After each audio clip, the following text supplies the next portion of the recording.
secara online langsung untuk orang-orang Brunei. Orang-orang Brunei. Itu dia. Terima kasih kepada anda semua ya. Orang-orang Brunei pun adalah jiran kepada Sabah dan juga Sarawak. Borneo katanya kan. Betul ya. Okey. Oh, Sarawak okey. Orang Sarawaknya mana? Mana orang Sarawaknya? Tadi ramai. Okeylah, kita teruskan dengan nak salam dulu. salam dulu. Oh, okey, nanti kita panggil ya. Oh, ramai nak menyanyi pada malam ni, alhamdulillah. Ramai bang. Ramai dah komplain tu gelap dia kata. Pandai tu. Online tu gelap. Kena cek balik tu. Okey, teruskan dengan lagu permintaan Kerimpak Kacau Layar. Khas untuk orang-orang Sarawak yang ada kat sini dan juga secara online.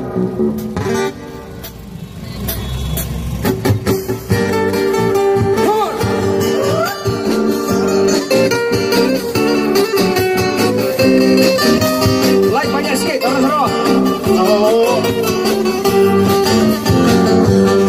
Baru 2-3 bulan Dua selu berpangan Dua udah mayu alasan Tiap umai berjalan Raut ke taman bungai Tuan madawisi kejabukan Ujung-ujung ku nemu Rahsia nuan sulu Mengeluar lagi bayaku Sekali aku madah Dua engkau lelakinya Berjalan rautnya nak cerita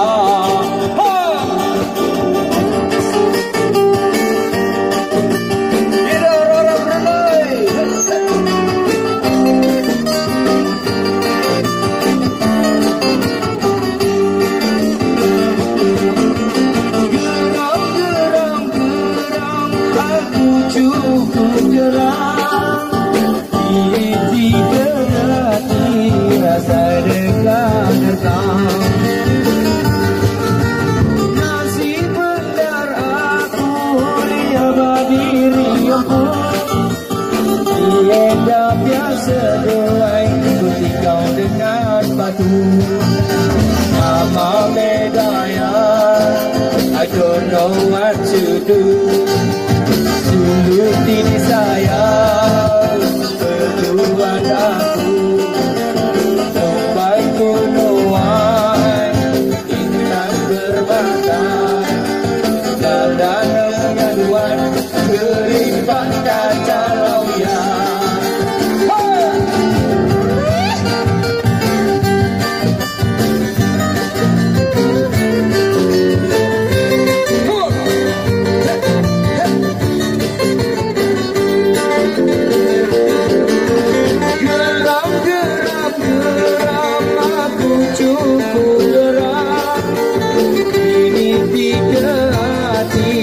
Sadekan engkau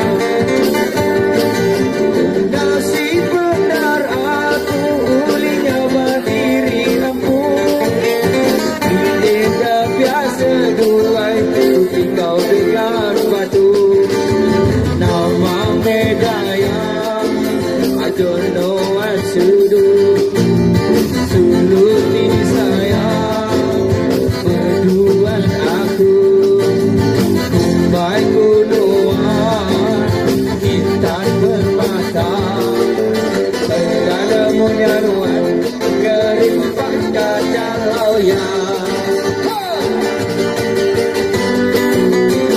Bagi Chris pada mates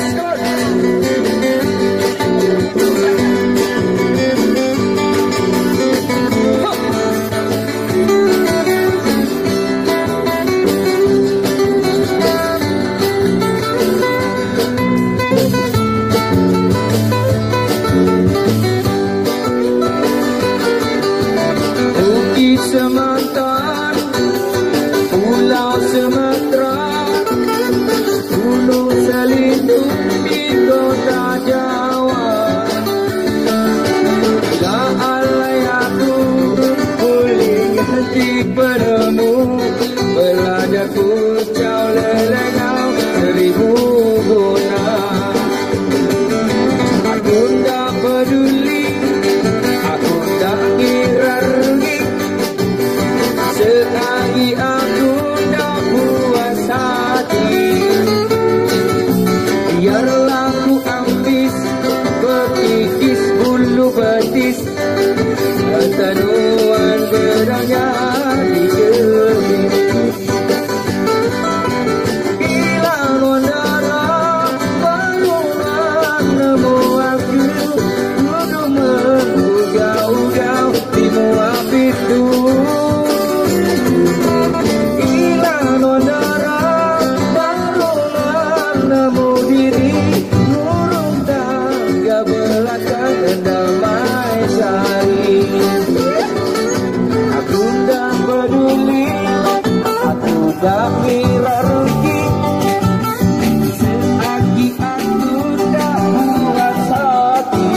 Terima kasih orang-orang Brunei yang pada hari ini memang sangat-sangat sporting. Beri satu tepukan untuk orang Brunei boleh? Please clap your hand for Brunei. Thank you very much. Pada hari kita nak beribu macam-macam lagi Okey Nurul, macam-macam yang minta. Ada lagi. Ada sambal lah, belacan macam-macam lah. Apa dia?